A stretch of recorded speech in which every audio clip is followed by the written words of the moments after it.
Very much, Gerlach, and I want to begin by thanking the Labour Party and thanking Deputy Smith for bringing forward this motion today. I want to thank him and the Labour Party for the constructive way in which you're approaching the most horrific, appalling situation in Gaza and in the Middle East, and I mean that.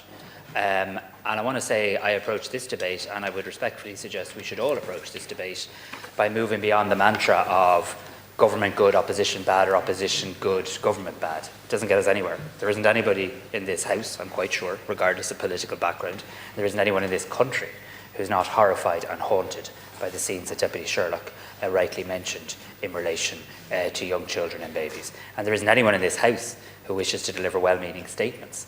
There's a whole array of people, hundreds upon hundreds of people in the Department of Foreign Affairs and Trade, in the European Union, in embassies across the world, in the United Nations, mandated by this government and this House to speak up and speak out for our values and to use every possible lever. And they're doing that, and they're doing this country, a small country, extraordinarily proud. And I want to thank them for their work today. It's absolutely right that we take every opportunity we can in this House to consider what further actions we can take to help press for peace and to help end the onslaught on the people of Gaza. Day after day, for almost 600 days, we have witnessed the horrors escalate before our very eyes, to the dismay of the Irish people, who cannot fathom the seeming incapacity of the world to bring this injustice, suffering and death to an end and work towards a lasting peace. I want to say at the outset that I am proud that we live in a country where there's generally a shared perspective. And indeed, the overarching approach we take is based on the clear view of the Irish people that we must do everything in our power to act against the barbarity of this brutal offensive.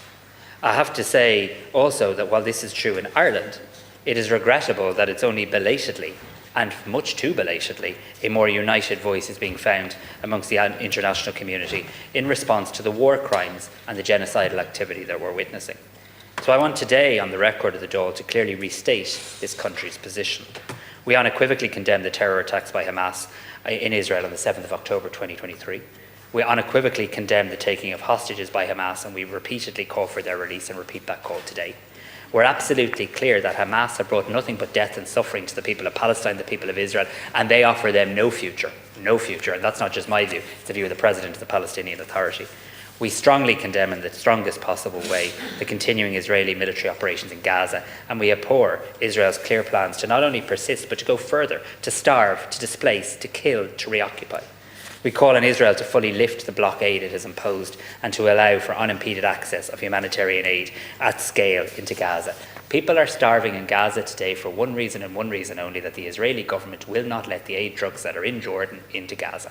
There are thousands upon thousands of trucks, including trucks paid for by Irish taxpayers, sitting there. The Irish taxpayer-funded trucks have enough food for more than 6,000 people in Gaza. They're there for 4 months waiting to get into Gaza. The entire population of Gaza is now facing high levels of food insecurity. It's at verge of a famine, with 1 in 5, 500,000 people facing starvation. Let me be clear.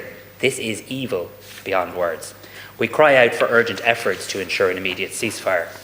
So the government has been and will continue to be proactive in seeking to achieve all of these objectives. And government objectively has shown leadership at the international level, both in addressing the immediate situation and creating the conditions for a just and lasting peace, as we should. Because the situation in Gaza is one of unprecedented gravity. The images and the reports that are emerging on a daily basis are dreadful and horrifying to behold. People starving, children dying, malnourished babies, those taking shelter in tents subjected to aerial bombing, bombed out schools and hospitals, a vast wasteland of rubble where homes and houses once stood, the basic requirements for human life and human dignity expunged under relentless attack. The urgency of the need for peace could not be clearer. The need for action could not be clearer. So the government will not just not oppose the motion, but the government will work constructively with the Labour Party and with this House in terms of how we advance the motion. Some elements under consideration today are already being addressed by existing initiatives at UN level, including within the framework of the Uniting for Peace Resolution 377, which I'm proud Ireland is playing a leading role. The motion asks the government to call for a new emergency special session of the UN General Assembly. I consider this to be a constructive request and will act upon it. I also hope that colleagues opposite will welcome that there is already an emergency special session dedicated to the situation in the occupied Palestinian territory. This is the 10th emergency special session which was established under the Uniting for Peace resolution. It's been resumed over 20 times since it was established, including on 6 occasions since the outbreak of the latest horrific war. At the resumed 10th emergency session on the 24th and 26th of October 2023, this country was among the first countries in the world to call for a ceasefire. And this did contribute to momentum towards the eventual call by the General Assembly for an immediate humanitarian ceasefire in a resolution adopted by an overwhelming majority in December 2023. At the resumed session in May 2024, shortly before Ireland recognised the State of Palestine exactly 1 year ago today, Ireland strongly supported a resolution to upgrade Palestine's rights at the UN as an observer status and urged the Security Council to give consideration to Palestine's request for full membership. Next month, a high-level conference on Palestine and the two-state solution will be held in the UN, chaired by France and Saudi Arabia. This conference was mandated by way of a resolution tabled by Palestine and adopted at the reconvened emergency special session on the 18th of September 2024. Ireland has been asked by the co-chairs to play a central role at this conference, where we will co-chair one of the working groups together with Turkey.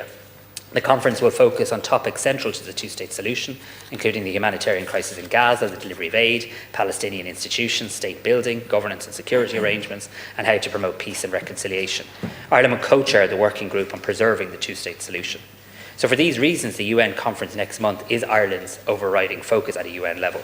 This is also the focus of Palestine and our like-minded partners. I do want to be clear what the Uniting for Peace resolution can and cannot do. The Uniting for Peace resolution, which the Labour motion rightly refers to, dates from the time of the Korean War in the 1950s. The reality is that only once in 70 years, back in 1956, has the resolution been used to establish a peacekeeping force. And this was under very specific circumstances at the time, in which all parties and key members of the Security Council were in agreement. Sadly, similar circumstances do not exist today. It's not a reason to not try, but I do just want to say that. There is a reason why it hasn't been used for this purpose since then. The General Assembly can recommend action, but only recommendations become binding and compelling when the UN Security Council compels actions, and the UN Security Council has abysmally failed in that regard. So while it may well be possible to envisage a role for the UN peacekeeping mission with the agreement of the parties and Palestine and backed by the UN Security Council, I do want to be objectively clear that those conditions are not existing today. That is not to say that the UN General Assembly does not have an important role to play. It clearly does. That is not to say we should not seek its special convening as per your motion. Consideration of any issue by the General Assembly is a significant indication of its importance to the international community. It's also an opportunity for each member state to speak in defence of the protection of the fundamental values of the United Nations. And the fact that Palestine can now table its own resolutions and has done so is also significant and helpful. So Ireland's working closely with international partners to bolster efforts to implement the two-state solution, including through meetings of the Global Alliance for the Implementation of the Two-State Solution, the 5th meeting of that alliance taking place in Morocco on the 20th of May. Ireland also participated at the weekend in a meeting of the Madrid Group of Arab, Islamic and European countries in an expanded format for a discussion on how to advance further implementation of a two-state solution ahead of the UN conference next month.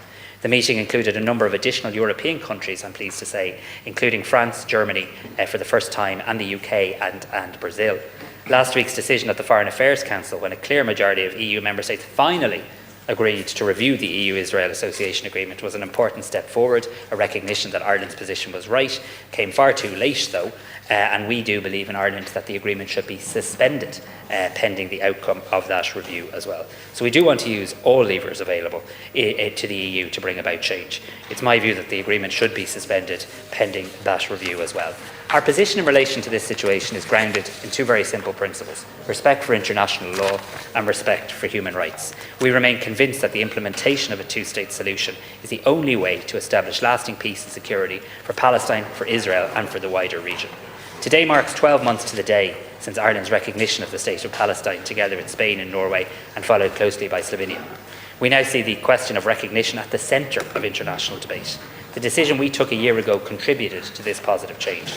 I welcome the announcement now by Malta that it will recognise Palestine next month, and I encourage all other states, including many of our EU partners, to now take that step. Let the people of Palestine know you see them and you hear them. And for a couple of large EU member states to take that step would be extremely significant as well, because if people believe in two states, you've got to recognise that two states do exist. Here at home, we're working on advancing the occupied Palestinian territories. And let me say in relation to the issue of services, I'm going to keep saying it, I don't have a policy difference with people who want to include services. I want to make sure the law doesn't fall at the first legal hurdle, and I'm happy to be challenged and I'm happy to be proven wrong in the Oireachtas Foreign Affairs Committee in relation to this issue. I want to work constructively with you in relation to this. I am working constructively with Senator Black. We will forward that legislation to the Foreign Affairs Committee next month for scrutiny, and let's work intensively to make progress. This most horrific situation has gone on far too long. The Labour Party motion is a constructive step that this House can take today. Thank you, Tom.